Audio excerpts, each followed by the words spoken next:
নমস্কার বন্ধুরা, সহজ পাঠ A to Z ইউটিউব চ্যানেলের পক্ষ থেকে তোমাদের সকলকে স্বাগত জানাই। আজকে আমরা চতুর্থ শ্রেণীর পাতাবাহার বইটির দ্বিতীয় পর্যায়ক্রমিক মূল্যায়নের কিছু প্রশ্নপত্র আলোচনা করব। চলো তাহলে সেই আলোচনা পর্ব শুরু করা যাক।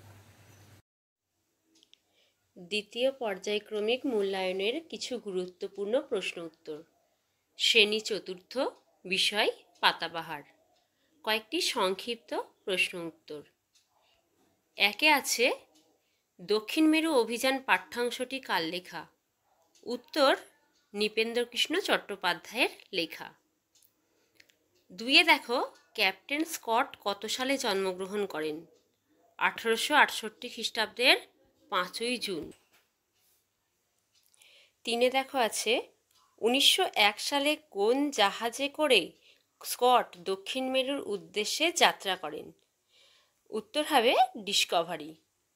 তারপরে দেখো, রয়্যাল জিওগ্রাফিক্যাল সোসাইটির প্রেসিডেন্ট কে ছিলেন? স্যার ক্লেমেন্টাস মার্খাম।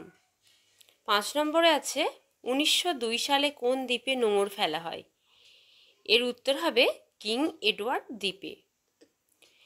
6 দেখো, 1910 সালে কোন জাহাজে করে স্কট দক্ষিণ মেরুর উদ্দেশ্যে আবার যাত্রা করেন?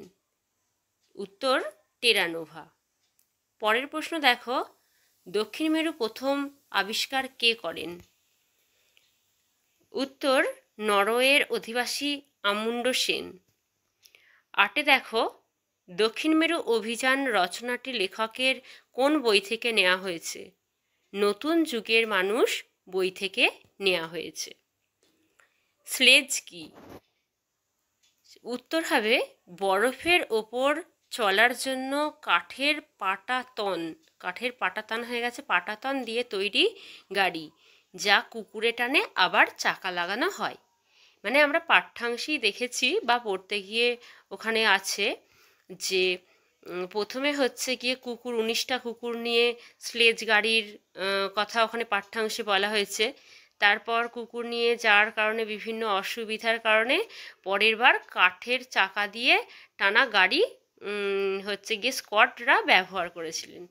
তাই বরফের ওপর দিয়ে চলার জন্য কাঠের পাটাতন দিয়ে তৈরি গাড়ি, যা কুকুরেও টানে আবার চাকা লাগানো হয়, সেটা হচ্ছে স্লেজ গাড়ি বা স্লেজ কি। 10 দেখো, আলো নাটকটি কার লেখা? উত্তর হবে লীলা মজুমদারের লেখা। শম্ভুর বয়স কত? উত্তর, 12 বছর। পরের প্রশ্ন দেখো, নিতাই কে? নিতাই হলো পাঠশালার ছাত্র। 13 নম্বর প্রশ্ন দেখো, শম্ভুদের বাড়ির পিছনে কোন পাহাড় ছিল? উত্তর হবে শুশনি পাহাড়। মানে শুশনি পাহাড়, যেখানে হচ্ছে হাড় ভাঙা গাছের পাতা ছিল, সেই পাহাড়ের কথাই বলা হয়েছে, যেটি শম্ভুদের বাড়ির পিছনে অবস্থিত। 14 নম্বরে দেখো, কারা শম্ভুকে ভয় দেখিয়েছিল? কারা দেখিয়েছিল না পেঁচা, গাছ, বনবিড়াল, মনসা ঝোপ আর হচ্ছে বাদুড়ের দল। পরের প্রশ্ন দেখো, আলো নাটকে মোট কটি চরিত্র আছে? আলো নাটকে মোট 4টি চরিত্র আছে। 16 নম্বরে দেখো, দাদুর পায়ের ব্যথা কোন ওষুধে সারবে? হাড় ভাঙা গাছের পাতা বেটে মধুর সঙ্গে লাগালে দাদুর পায়ের ব্যথা সারবে। 17 নম্বরে দেখো, টমবয় শব্দের অর্থ কি? এর অর্থ হচ্ছে ডান পিঠে। 18 নম্বরে দেখো, ফেনা ভাত কি?